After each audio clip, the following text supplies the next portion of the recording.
न किसी पर अत्याचार करती है और न किसी के अत्याचार को स्वीकार ही करती है। उत्तर प्रदेश में निकाय चुनाव के लिए पहले चरण का चुनाव 4 मई को होना है और मंगलवार शाम को प्रचार का अंतिम दिन है। अंतिम दिन चुनाव में प्रचार के लिए मुख्यमंत्री योगी आदित्यनाथ प्रयागराज पहुंचे।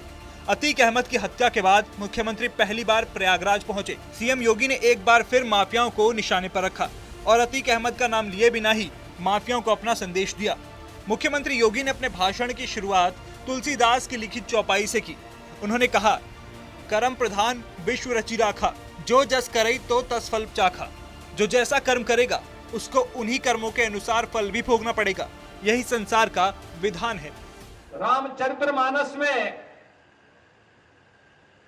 संत तुलसीदास जी ने एक बात कही थी, कर्म प्रधान विश्व रचि राखा, जो जस करहि सो तस फल चाखा।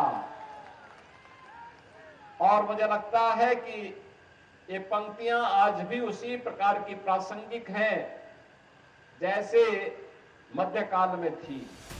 कुछ लोगों ने उस प्रयागराज की धरती को अन्याय और अत्याचार का शिकार बना दिया था, पापाचार का शिकार बना दिया था। लेकिन ये प्रकृति न किसी पर अत्याचार करती है और न किसी के अत्याचार को स्वीकार ही करती है। ये सब का हिसाब बराबर करके रख देती है। तो लोगों ने उस प्रयागराज की धरती को अन्याय और अत्याचार का शिकार बना दिया था, पापाचार का शिकार बना दिया था। लेकिन ये प्रकृति न किसी पर अत्याचार करती है और न किसी के अत्याचार को स्वीकार ही करती है। सबका हिसाब बराबर करके रख देती है। सीएम योगी ने कहा कि प्रयागराज की धरती किसी को निराश नहीं करती। हमने सबके साथ सबके विकास के नाम पर काम किया, लेकिन कभी तुष्टीकरण को प्रोत्साहित नहीं किया। आपने 2017 के पहले के उत्तर प्रदेश को भी देखा है। आज उत्तर प्रदेश में सब चंगा ही चंगा है।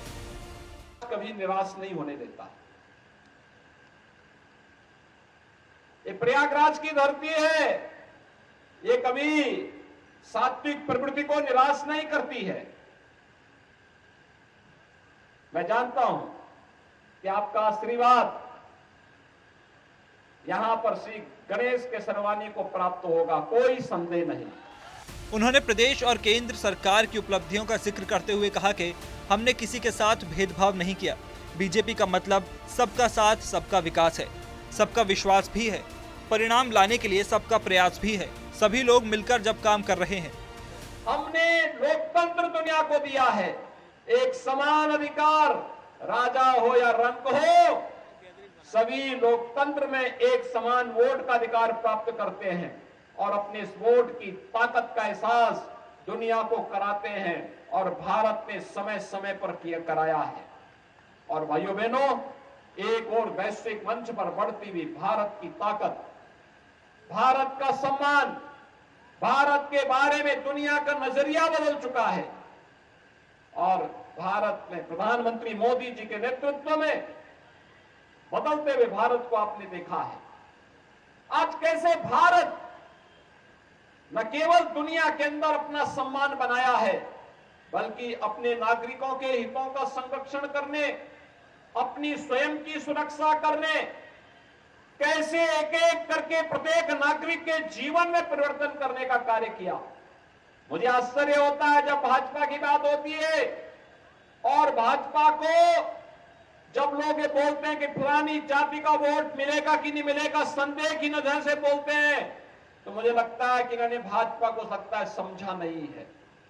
भारतीय जनता पार्टी का मतलब सबका साथ और सबका विकास, और सबका साथ और सबका विकास है तो फिर सबका विश्वास भी है और परिणाम लाने के लिए सबका प्रयास भी है। योगी ने कहा कि हमने कब जाति, धर्म, मजहब के आधार पर किसी के साथ भेदभाव किया।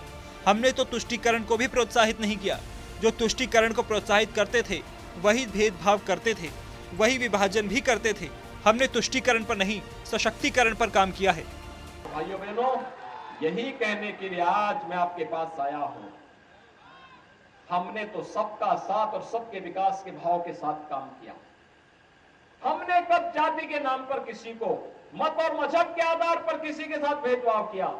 मुख्यमंत्री योगी आदित्यनाथ ने कहा, पहले लोग आतंक के बल पर गरीबों की जमीन पर कब्जा करने का काम करते थे। पहले व्यापारियों से रंगदारी वसूल की जाती थी। जिस उत्तर प्रदेश में पर्व और त्योहार, भय और आतंक के साए में व्यक्ति कांपता था। पर्व और त्योहार आते थे, लोगों को लगता था पता नहीं अब क्या हो जाएगा। लेकिन आज आप देख रहे होंगे, पर्व और त्योहार आते हैं, लोगों के घरों में खुशहाली आती है। पर्व और त्योहार के सही मायने आज पता लगते हैं। आज प्रदेश में कर्फ्यू नहीं, दंगा नहीं, आज तो उत्तर प्रदेश में सब और चंगा ही चंगा है।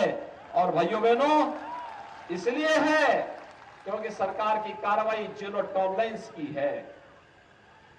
जो लोग पहले आतंक के बल पर गरीबों की संपत्तियों पर कब्जा करते थे, व्यापारियों से रंगदारी वसूली करते थे, आज गले में तख्ती लटका करके जाने के लिए मजबूर हुए हैं।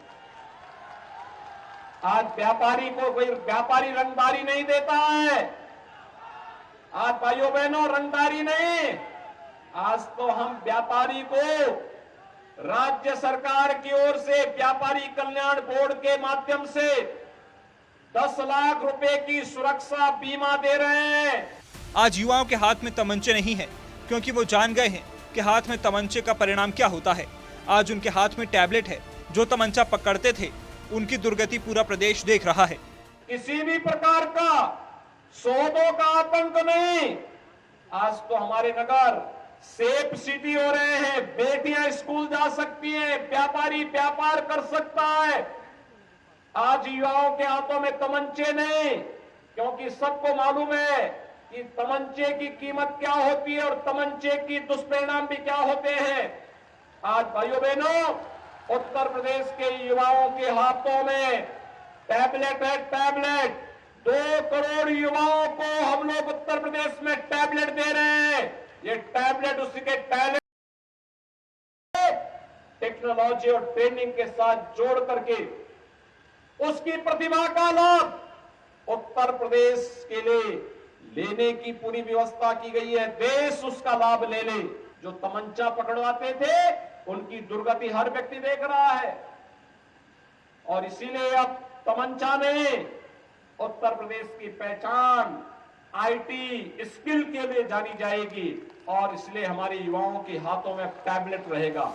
बीजेपी प्रत्याशियों के लिए वोट मांगते हुए सीएम योगी आदित्यनाथ ने कहा, हमें 2025 का कुंभ और भव्य बनाना है, इसलिए बीजेपी के लिए मेजॉरिटी होना जरूरी है।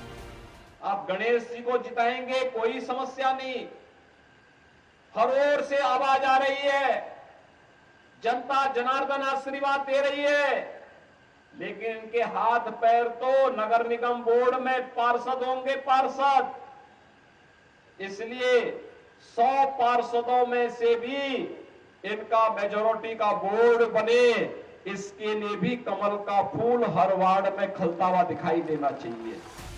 बता दें चले कि प्रयागराज में सीएम योगी की रैली उस चकिया इलाके में हुई जो एक जमाने में अतीक का गढ़ था। यहाँ अतीक का घर और दफ्तर हैं और यहीं से सीएम योगी ने प्रयागराज में ट्रिपल इंजन की सरकार बनाने की अपील की है।